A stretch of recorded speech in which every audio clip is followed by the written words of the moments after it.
Hello, everybody, and welcome to another version of How to Write Stuff Better. I'm JoAnn Fastoff, and today we're going to talk about self-publishing.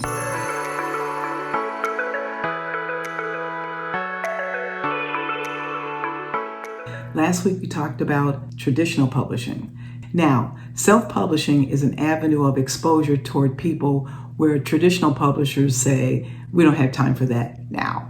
So I was one of them, not famous, but self-publishing says, you are JoAnn Fastoff and you are a unique writer and you have something to say.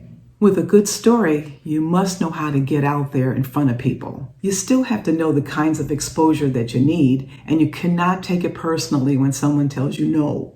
I want to avoid taking stuff personally when no one knows me. Somebody can't do anything personally to you if they don't know you. So I received 44 no letters from literary agents. They said no. For whatever reasons, they said no. At first, I took it personally, but it was dangerous to my system. And then I realized it wasn't a rejection. I wasn't being rejected. I was just being told no.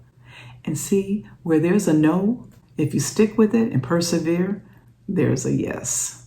I stuck with it. I persevered, and Vantage Press came through and got me into all of the border stores in the United States.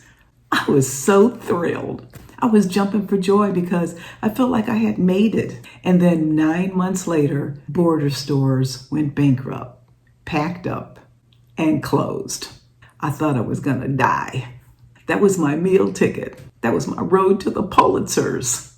After border stores closed, Vantage Press said, well, we don't know if we're going to be able to sell the rest of your inventory that we have in our warehouse. So we're just going to send you the balance of the books to you and say good luck. That meant I was on my own. So Vantage Press sent me 400 books in their warehouse that they said they couldn't sell. And now I did take that personally. But guess what happened? I suddenly realized I had 400 books to sell at 100% profit. Do you hear me? Lemonade. And I love lemonade. For a price, self-publishing is going to publish your book, help you pick your cover, or you could choose your cover. And they will format it and they will pay for your ISBN. Everything else is a la carte, meaning marketing, formatting, proofreading, editing, and publicity comes out of your wallet.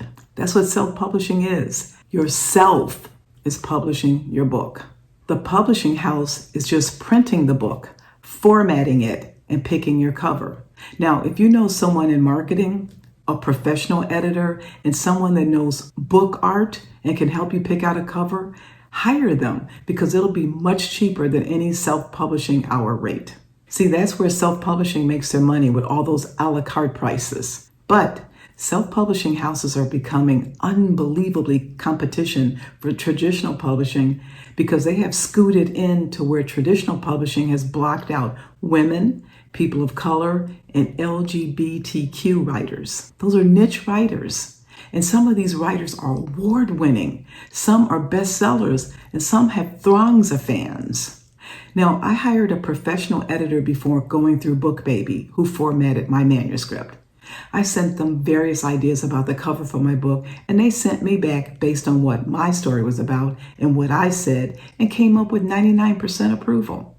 Now, it would be best to think about all these people you need in your literary life. Otherwise, you're going to be spending around $8,000 to get your book published, and it might not go anywhere, even with a marketing person, even with it being formatted, and even with editing. But if you have a good story, you at least have a chance. Now, once you get that International Standard Book Number, ISBN, you have a legacy for 99 years. So in your will, I hope you guys are making a will, you put down your ISBN. And whoever you leave your legacy to, your children, your grandchildren, your spouse, your partner, whoever is in your will, and whatever monies comes out of these books forever, you are leaving it to those people. I hope this helped you, okay? Traditional, self-publishing, da-da-da-da. But let's see what you remember. So what does ISBN stand for? You should remember this. And for a price, what does self-publishing pay for? How long is a book's legacy? I hope this helped.